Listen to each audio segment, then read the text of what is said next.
Wir synchronisieren ja Sherlock Holmes, die Collection aus den 60er Jahren mit Peter Cushing als Sherlock Holmes und Nigel Stock als Dr. Watson.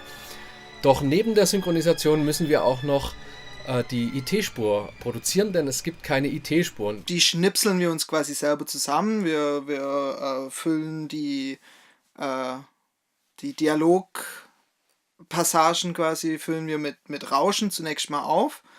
Und dann kommen die sogenannten Foleys halt dazu. Die Foleys sind dann die entsprechenden Geräusche, die das Bild halt einfach hergibt. Ein Glas, das hingestellt wird, eine Zigarette, die man sich anzündet. Als allererstes guckt man sich das natürlich an, den entsprechenden Abschnitt, der nachvertont werden soll.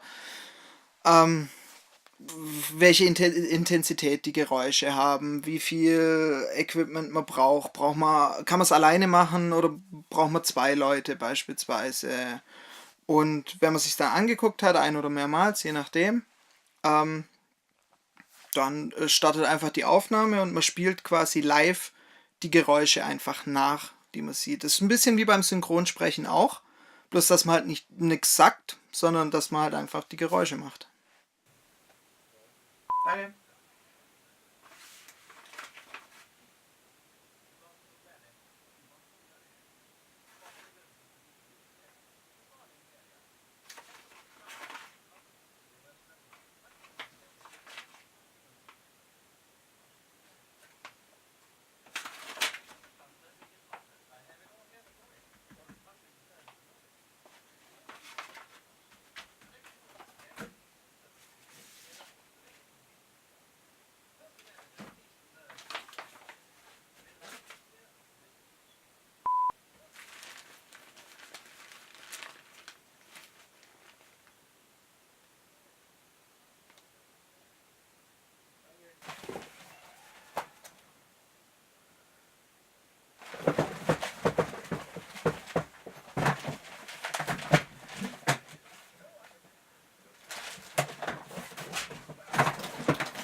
Manchmal, wenn es nur um ein Glas geht beispielsweise, nimmt man natürlich ein Glas, weil ein Glas hat man immer da.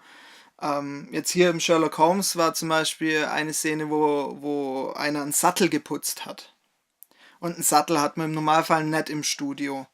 Deswegen wird da schon auch manchmal so ein bisschen rumgetrickst. Wir haben beispielsweise für den Sattel haben wir eine alte Handtasche genommen, die sich einfach anhört wie ein Sattel.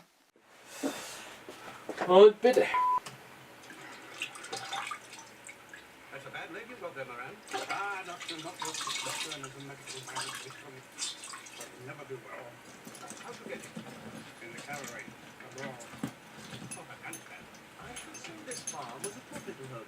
suppose Mr. James McCarthy inherits everything? Yeah.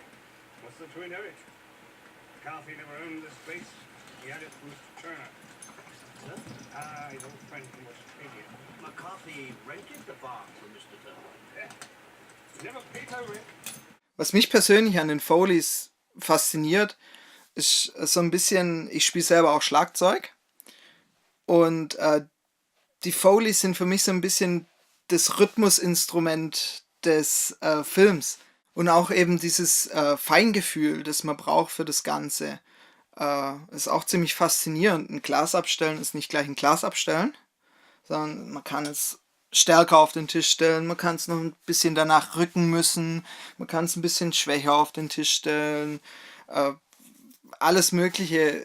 Es gibt 100 verschiedene Arten, ein Glas abzustellen und du musst halt als Foley-Artist, musst du halt die richtige Art treffen, dass es aufs Bild passt. Es gibt einen Klassiker, nämlich der Herzschlag, der meistens aus alten Küchentüchern gemacht wird, wo man die einfach so nimmt, ein bisschen spannt und es hört sich an wie ein Herzschlag.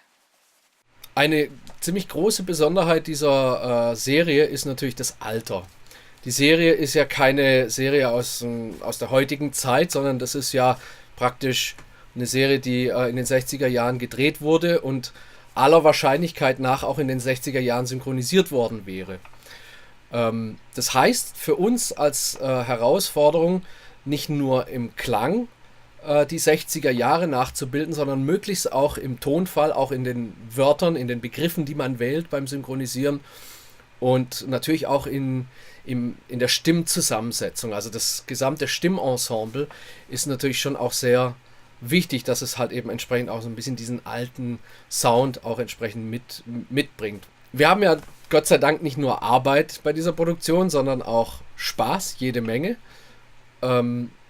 Ich hoffe natürlich sehr, dass unsere Mühen bei den Zuschauern entsprechend auch ankommen und wünsche allen Sherlock Holmes-Fans mit der Sherlock Holmes Collection ganz viel Spaß.